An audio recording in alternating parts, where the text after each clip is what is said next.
Bonjour, bienvenue dans la série sur les échecs où nous arrivons dans la dernière étape pour le combat, la finale entre cavalier et fou contre un roi dénudé.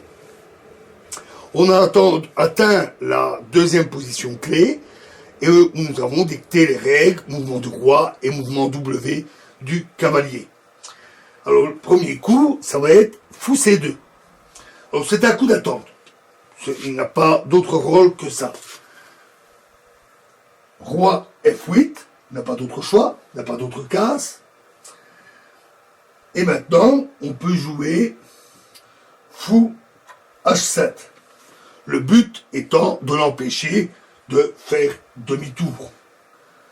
Roi E8, seule case disponible. Cheval, cavalier en E5.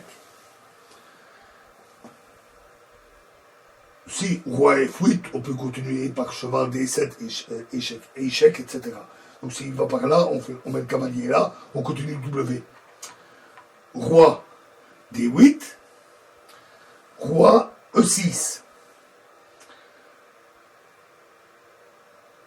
Roi C7. On voit, on a l'impression que le roi va réussir à s'échapper. Mais le bon coup, c'est cheval, cavalier, D7. Donc, comme je l'ai dit dans la vidéo précédente, il faut ici avoir du sang-froid et de la suite dans les idées. Le cavalier continue son trajet en W et on va rattraper le roi noir. Roi C6. Et ici, fou D3. Le fou revient ici. Et voilà, le roi est piégé. Il ne peut pas aller là, contrôlé par le roi. Il ne peut pas aller là, contrôlé par le cavalier. Il ne peut pas aller là, contrôlé par le fou. C'est une évasion ratée. Mais c'est vrai que ça peut donner peur, parce qu'on pousse le roi là-bas, et puis tout d'un coup, il s'enfuit par là. Ben non, il reste coincé, donc il faut garder son sang-froid, bien réfléchir.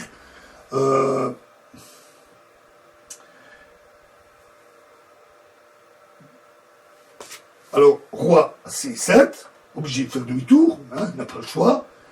Fou G6, excusez-moi.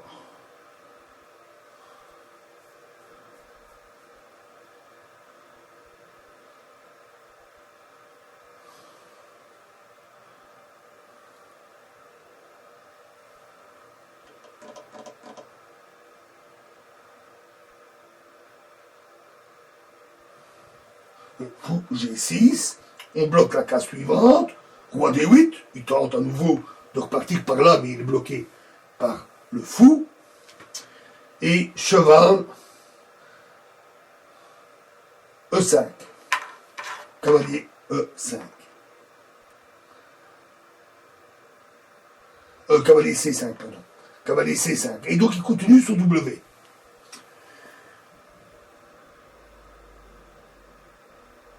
Ensuite, roi C8, pas le choix. Et attention, il ne faut pas aller trop vite. Ici, il ne faut pas jouer roi C6. Pardon, roi.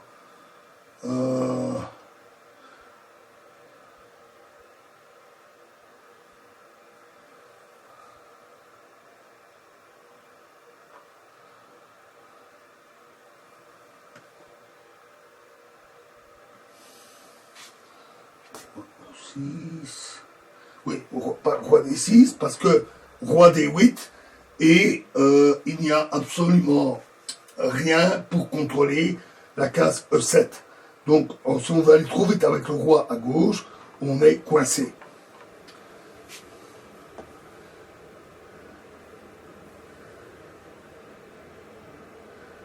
Donc, ici, on va jouer fou F7. Roi D8, cheval, cavalier B7. c'est la fin du W. Le cavalier a fait son trajet. Oui, et le roi est ici. Excusez-moi. Roi C8. Roi C6. Roi B8. Ici, pour contrôler... Roi B8, pardon. Roi B6. Roi C8. Il tente à nouveau de faire demi-tour. Fou E6. Échec. Le roi n'a pas le choix, il doit faire demi-tour. Roi B8. Et on arrive alors, ici, à la manœuvre finale. Celle de positionnement du cavalier à l'endroit correct, c'est-à-dire contrôler cette case-là quand le roi sera obligé d'aller là, et puis le mat avec le fou.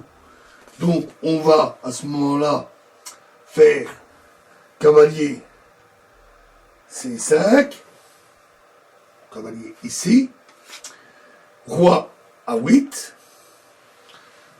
fou D7, qui est un coup d'attente, roi B8, cavalier A6. Alors retenez bien ça. Il arrive à la position souhaitée pour contrôler la case en faisant échec. Parce que si le roi avait été là, il serait patte. Et c'est pourquoi on a joué ce petit coup d'attente. C'est pour permettre au roi de revenir sur B8. On met le cavalier en faisant échec. Ainsi, il n'y a pas de patte. Roi A8 et fou C6. Échec et mat. Voilà, alors, c'était fastidieux. Ça, il faut bien dire. Cette finale est une des plus moches. Même dans des finales plus complexes, avec plus de pièces, on a rarement des manœuvres aussi compliquées. C'est vraiment exceptionnel. Alors, malheureusement, comme il n'y a que 4 pièces en tout et pour tout, on la retrouve dans les finales dites élémentaires. C'est vrai qu'il y a vraiment peu de pièces. C'est vraiment une finale où il ne reste plus grand-chose pour terminer. Et il nous a fallu 36 coups pour arriver à mater. On a choisi volontairement la ligne la plus difficile. C'est le mat théorique, c'est la longueur maximale théorique si on ne commet pas d'erreur ou d'imprécision. Donc c'est vraiment une finale difficile. Alors ne vous découragez pas si vous avez du mal ou si ça vous prend beaucoup de temps pour assimiler complètement cette méthode. La répéter, voir des variantes, essayer d'autres positions, tout ça peut beaucoup aider, et surtout visualiser les positions clés que l'on a vues, et les trajets en W, du cavalier lors de la dernière étape, cela aide beaucoup. En tout cas, cette finale n'est sans doute pas la plus capitale, mais quand on se retrouve en finale avec ça, et qu'on ne sait pas comment on doit faire, on est vraiment bien embêté. Voilà, alors dans la prochaine vidéo, nous attaquerons le dernier cas de ces finales élémentaires, c'est roi et pion contre roi. Alors évidemment, on se doute bien que c'est pas le pauvre malheureux pion qui va réussir à faire un mat.